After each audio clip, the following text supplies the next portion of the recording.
Hello viewers, I'm your host Pratiksha Mishra with another episode of South Asia Focus. Let's begin the show. India's growing influence on the global stage was highlighted recently through significant diplomatic engagements with two key partners, Saudi Arabia and Russia. As India continues to expand its footprint in global diplomacy, these strategic relationships hold immense potential in shaping regional and international affairs. Let's now take a closer look at both meetings, starting with Saudi Arabia. India's relationship with Saudi Arabia has evolved into a dynamic and multifaceted partnership underpinned by deep-rooted historical ties, strong economic cooperation and shared strategic interests. Located at the crossroads of Asia and the Middle East, India and Saudi Arabia have long enjoyed a strong, mutually beneficial relationship. On November 13, Saudi Arabia's Foreign Minister Faisal bin Farhan bin Abdullah held high-level talks with India's External Affairs Minister Subramaniam Jaishankar in New Delhi. The bilateral discussions covered a range of critical issues, including the ongoing Israel-Palestinian conflict, with both leaders emphasizing the need for coordinated efforts to promote regional and international peace and security. We recognize the importance of sustained coordinated efforts across all areas of cooperation. On regional and international affairs, we believe our coordination is essential. We will continue to align our positions on issues of shared concern, especially as they pertain to international peace, security, and economic development. We are confident that advancing cooperation serves our mutual interests as well as benefits the region more broadly. Saudi Arabia, as an important trade partner, has become an integral part of India's economic landscape. The two nations share a dynamic and growing trade relationship, with bilateral trade valued at $52.76 billion in 2023. In addition to strengthening ties with Saudi Arabia, India is also deepening its cooperation with Russia. During an Intergovernmental Commission meeting in New Delhi on November 12, Russian Deputy Prime Minister Denis Mantrov emphasized Moscow's strong commitment to signing a free trade agreement between India and the Eurasian Economic Union. This move is expected to further boost trade and economic relations between India and Russia. Co-chairing the Commission, Indian Foreign Minister Subramaniam Jaishankar praised the growth in bilateral trade with Russia, underscoring the expanding partnership. The growth in the bilateral trade, now estimated at $66 billion, has been impressive. Our goal is that it needs to be more balanced, and that will require addressing current constraints and undertaking greater facilitative efforts. Making it easier to do trade should be accompanied by progress in the negotiations on the India-Eurasian Economic Union (FTA). During his visit, Mantrov also called on Indian Prime Minister Narendra Modi to discuss a broad range of issues, including trade, energy, economic cooperation, and enhanced connectivity between the two nations. Moreover, Mantrov also participated in the plenary session of the Russian-Indian Business Forum in Mumbai. The forum brought together a diverse group of stakeholders, including government officials and representatives from key industries and businesses in both India and Russia.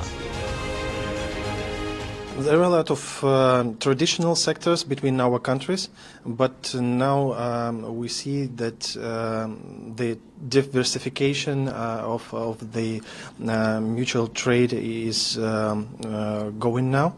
And the Deputy Prime Minister, Mr. Mantrov, emphasized it during the plenary session here in Mumbai.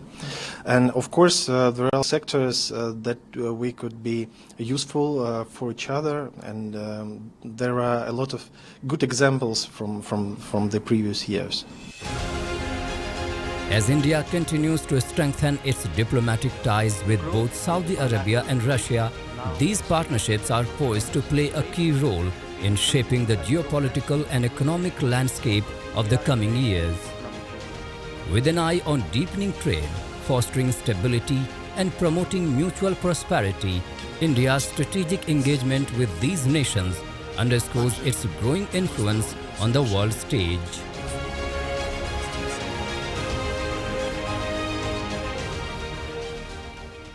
The political crisis in Bangladesh has deepened with protest, a controversial arrest warrant for Sheikh Hasina, and mounting divisions continuing to fracture the nation.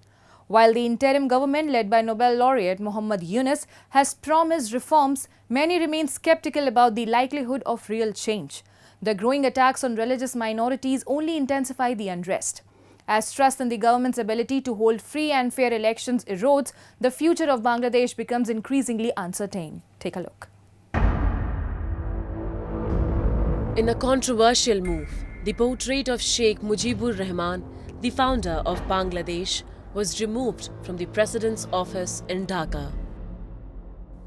This followed mounting criticism and pressure from student leaders who have been agitating against the ousted Prime Minister Sheikh Hasina. Since the violent protests that led to Hasina's removal in August, Sheikh Mujibur Rahman, Hasina's father and the architect of Bangladesh's independence, has become a target of the protesters' ire. Statues, portraits, busts and even banknotes bearing his likeness have been defaced or dismantled as a symbol of resistance to his legacy. For many, anything remotely connected to the father of the nation has come to be seen as a symbol of the old political order. The situation in Bangladesh has grown increasingly volatile, with a deepening sense of lawlessness and instability gripping the country. Opposition groups, particularly supporters of the Bangladesh Nationalist Party (BNP), are vocal in their demands for accountability, focusing much of their anger on Sheikh Hasina's long-standing rule. Recently, thousands of BNP supporters marched through Dhaka, calling for Hasina to be tried for alleged corruption and human rights abuses during her time in power. এই যে খুনি হাসিনা গত 16 থেকে 17 বছর ধরে বাংলাদেশের যে গণতান্ত্রিক ব্যবস্থাকে ধ্বংস করেছে, তার বিপরীতে আমরা খুনি হাসিনার বিচার দাবি করছি এবং একই সাথে যে অন্তর্বর্তীকালীন সরকার এখন রাষ্ট্র ক্ষমতায় রয়েছে, আমরা বিশ্বাস করি তারা দ্রুত সময়ের মধ্যে একটি জনগণের সরকার প্রতিষ্ঠা করবে। Last month, Bangladesh's International Crimes Tribunal issued an arrest warrant for former Prime Minister Sheikh Hasina, accusing her of complicity in mass killings during violent protests earlier this year. The violent unrest forced Hasina to flee to India on August 5th, while an interim government led by Nobel Peace Prize laureate Muhammad Yunus took control of the country. However, rather than signaling a path towards peace, the situation has only exacerbated the political and social divisions within Bangladesh. The unrest has deepened the rift between pro-Hasina forces and opposition groups. What many had hoped would be a peaceful transition has instead fueled a cycle of tension and instability that shows no sign of resolution. আমি আসলাম আজকে এই কারণেই যে বর্তমান যিনি সাবেক যে সরকার ছিলেন তিনি ছাত্রদের মানুষের উপরে ব্যবসার উপরে অনেক নির্যাতন অপপ্রচার চালাছিলেন। তার বিচার এই দেশে আইন না সুন্দরভাবে যাতে নিরপেক্ষ বিচার হয় তার বিচার করতে হবে। এমনকি এই দেশের অবাধ সুষ্ঠু নিরপেক্ষ নির্বাচন সামনে যেন অনুষ্ঠিত হয়, সেই জন্য আমাদের আজকের কর্মসূচি দেওয়ার উদ্দেশ্য। Despite the interim government's promises of reform, many Bangladeshis are skeptical that change is possible. Increasing attacks on religious minorities, especially Hindus, have become collateral damage in the struggle for power. Public opinion is divided, and trust in the government's ability to bring about free and fair elections is at all-time low. With each passing day, the hope for a unified and peaceful Bangladesh dims. As the nation grapples with its future, the question remains, will Bangladesh find a way out of this deepening crisis, or is it on the path to a fractured, violent future? The answer is unclear. For many, the situation is becoming increasingly hopeless.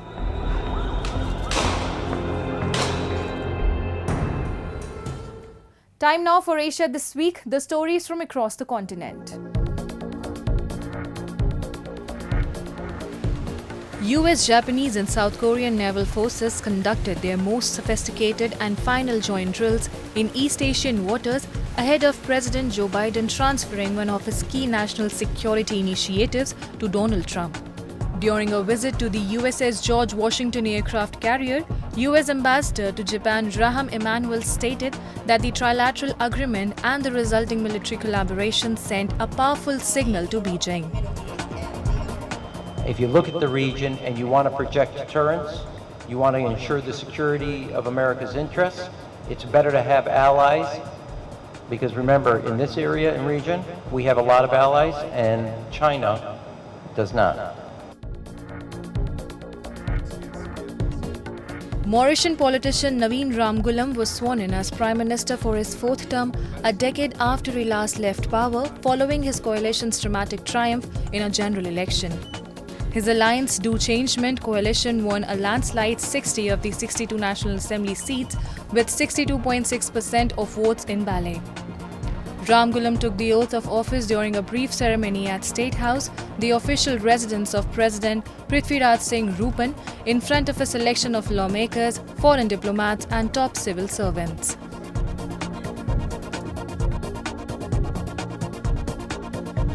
Iranian Foreign Minister Abbas Araghchi told International Atomic Energy Agency Chief Rafael Grossi that Iran will never negotiate under pressure and intimidation during a meeting in Tehran on November 14th. In a post on his X account, Araghchi said that Iran will continue their full cooperation with the IAEA. Grossi has for months sought progress with Iran on issues including a push for more monitoring cooperation at nuclear sites and explanation of uranium traces found at undeclared sites. In a stunning turn of events, Sri Lankan's National People's Power Party, led by President Anura Kumara Dissanayake, has secured a decisive victory in the country's snap parliamentary elections. The NPP, which previously held just 3 seats, called for fresh elections after Dissanayike's rise to the presidency in September. With a strong anti-corruption message, the party promised to address long-standing issues. A report. The National People's Power Party, a socialist political alliance led by Sri Lankan President Anura Kumara Dissanayake, has secured a landslide victory in the parliamentary snap elections.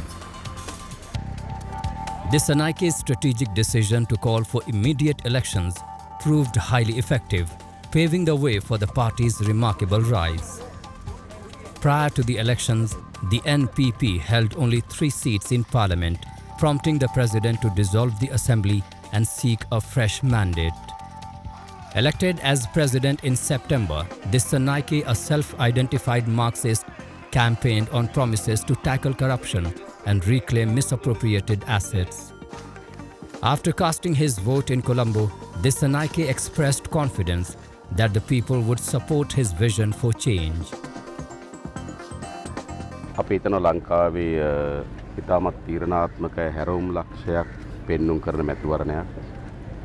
මේ මැතිවරණයේදී ජාතික ජනබලය ඉතාමත් ශක්තිමත් පාර්ලිමේන්තුවක් සඳහා ජනවරම අපේක්ෂා කරනවා. ඒ ජනවරම ජනතාව විසින් අපට ලබා දෙන බව අපිට විශ්වාසයක් තිබෙනවා. Sri Lankans went to the polls in a crucial general election just 2 months after electing political outsider Anura Kumara Dissanayake as president. To clear the path for this role, Dissanayake dissolved parliament on September 24. The election became necessary because the National People's Power held only 3 seats in the outgoing parliament, which was set to complete its 5-year term in August 2025. In order to push forward his policy agenda, Dissanayake sought a fresh mandate from the people. With 17.1 million eligible voters, including around 1 million first-time voters, the election marked a significant moment in Sri Lanka's political landscape. We need to select the people who can serve the country without any corruptions. So that's why we came here to vote, cast a vote to select the correct candidate. රටේ පුරවැසියෙක් වෙන අපි අනිවාර්යයෙන්ම ඡන්දය දීලා හරි මිනිස්සු පාර්ලිමේන්තුවට යවන එක අපේ යුතුයකම. ඒ යුතුයකම ඉෂ්ට කරන්න තමයි මම අද ඡන්ද පාවිච්චි කරේ. With the commanding majority in parliament, the National People's Power Party is now in a strong position to implement its ambitious reform agenda. However, while the party's victory signals a fresh political mandate, it also brings with it significant challenges that will test the leadership of President Anura Kumara Dissanayake and his administration. The Sri Lankan economy, still reeling from the devastating 2022 financial crisis, is one of the most pressing issues facing the new government. Although there has been some progress in stabilizing the economy, the country continues to grapple with a massive national debt, a crippling cost of living crisis, and inflation that has deeply affected ordinary citizens. Addressing these economic challenges will require careful and at times unpopular policy decisions to balance fiscal responsibility with the need to stimulate growth and create jobs. Pakistan's control over Balochistan is eroding as calls for autonomy grow louder, driven by decades of exploitation, neglect, and systemic repression. The province, rich in resources, remains one of the country's most impoverished, with the Baloch people subjected to military crackdowns, enforced disappearances, and widespread human rights abuses. The recent deadly bombing in Quetta, claimed by the Balochistan Liberation Army, underscores the deepening crisis. A report. The attack on Quetta's railway station on November 9, which claimed at least 26 lives and injured over 60, is just the latest in a series of violent incidents reflecting the worsening insurgency in Balochistan. The Balochistan Liberation Army, which has waged a campaign for independence for decades, swiftly claimed responsibility. The group stated that this suicide bombing was a direct strike against Pakistan's military presence, which many Baloch regard as an occupying force rather than a source of security. The Pakistani army itself says 14 soldiers were killed and numerous were injured. The soldiers, a Pakistani soldier, is the super race in that country. They don't mingle with civilians. They don't travel in the same buggies and train stations where civilians go. So primarily the army was targeted, and they were the main hadaf of the VLA, I believe. And they are the ones who were targeted. So there was no civilians, I believe. It's just make-believe to make propaganda against such organizations that they're terrorists and they kill civilians. Because I think Pakistan army, the loss of innocent life, everybody condemns that. But do you think the Pakistani army is innocent? Committing an ongoing genocide in Balochistan for the last 70 years. It's by no means innocent. So the loss of Pakistani army lives, I don't think qualify as innocent people.